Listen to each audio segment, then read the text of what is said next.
యేసు ప్రభు దేవుడని సంగతి ఎంతమందికి తెలుసు? యేసు అనగా రక్షకుడు, యేసు ప్రభు దేవుడు.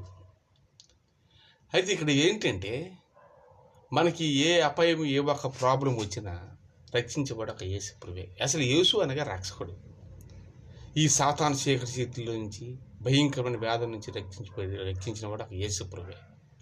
ఎందుకంటే యేసు అనగా రక్షకుడు, ఆత్మకు సంబంధించిన రక్షకుడు. ఎందుకంటే ఆదిలో భూమి ఆకాశాలు సృష్టించినప్పుడు అన్నీ అయిపోయిన తర్వాత మానవుడు ఇదంతా నరుడు ఏరడానికి ఉండాలని వాళ్ళు జీవగ్రంథంలో జీవాయువు ఊదగా నరుడు జీవాత్మైన అన్నాడు. ఆత్మ ఊదాడు. అందుకే ప్రతి మనిషికి కూడా ఆత్మ ఉంది. అందుకే మనిషి దేవుని తెలియకుండా చనిపోతే నరకానికి పోతాడు, అంటే దెయ్యమైపోతాడు. కారణం ఏంటంటే దేవుడు తెలియనందువల్ల. దేవుడు ఆత్మస్వరూపి, దేవుడు ఏమై ఉన్నంత ఆత్మయ్య ఉన్నాడు అన్నాడు. ఆయన నువ్వు నమ్మినప్పుడు శాంతి సమాధానం ఈ భూమి మీద మనకు దొరుకుతుంది, ఆనందం అంతా. మరి దేవుడిలో లేనివాడికి ఏంటంటే ఆ శాంతి సమాధానం ఉందనుకుంటాడు, లేదు. అది దేవుడా, ఇది దేవుడా, అది దేవుడే, మనశ్శాంతి లేకుండా పోతూనే ఉంటాడు. ప్రభువుని నమ్మినడు శాంతిగా ఉంటాడు. తర్వాత దేవుడు మాట్లాడతాడు. ఎందుకంటే సాతానులతో అడిగితే కొంతమంది చాలా బాధలు పడిన వాళ్ళకి ఎంతోమంది బాగు చేసినట్టు మనకు తెలుసు బైబిల్లోనే. అలాగే దేశాల్లోనే 249 దేశాలు, ఒక 160 దేశాలు క్రైస్తవులే. మరి ఎవరైనా దేవుడు నమ్మేవా అంటారు. నమ్మేవంటే ఈ దేశప్రభువే దేవుడు అనగా. దేవుని తెలుసుకున్నామంటే దేవుడు నమ్మానంటే ఎంతమంది నమ్మనట్టే కదా. కాబట్టి దేవుడు నమ్మేవంటే నిజంగా ఆయనే దేవుడని అర్థం, ఇంకెవరు లేరు. దేవుని తెలుసుకున్నవా అని అంటే సర్వం మానవులకు కూడాను దేవుడు ఎవరంటే ఆయనే, ఆత్మస్వరూపి.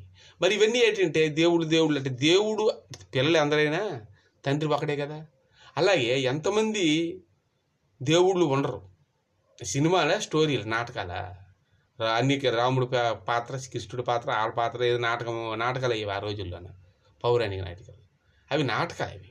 అందుకే రియల్గా అయితే దేవుడు ఒకడే, భూమి ఒకటే, చంద్రుడు ఒకడే, ఈ భూమి ఒకటే, ఆకాశం ఒకటే. దీన్ని సృష్టించిన దేవుడు కూడా ఒక్కడే.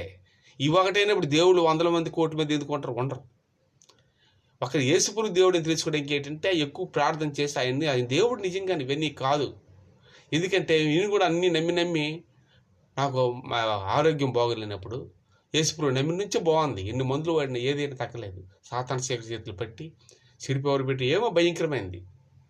అవన్నీ యేసు రక్తం అంత పోయింది. అవన్నీ నువ్వు దేవుని ఆత్మ చచ్చావగానే ఒక సిలువు కనబడి వెలుగు కనబడే దేవుడు ఈయన నమ్మాను నేను. అసలు యేసు అనగా రక్షకుడు. సాతాను చీకటి చేతులు మన తినడానికి వస్తుంటాయి, వాటి నుంచి విడుదల చేస్తాడు. ఆయన ఆత్మ శరీరానికి సంబంధించినట్టు కాదు. ఇప్పుడు బొట్లంతా పోలీసుల గురండి, వాళ్ళు శరీరానికి రక్షించిన రక్షక బొట్లు అంటారు. వాళ్ళని ఆత్మ రక్షించినప్పుడు యేసు ప్రభువుని ఆత్మ బంధువు, ఆయన ఆత్మ రక్షకుడు. అది తెలుసుకోవాలి. కాబట్టి యేసే రక్షకుడు. యేసుని తెలుసుకుని థ్యాంక్ యూ.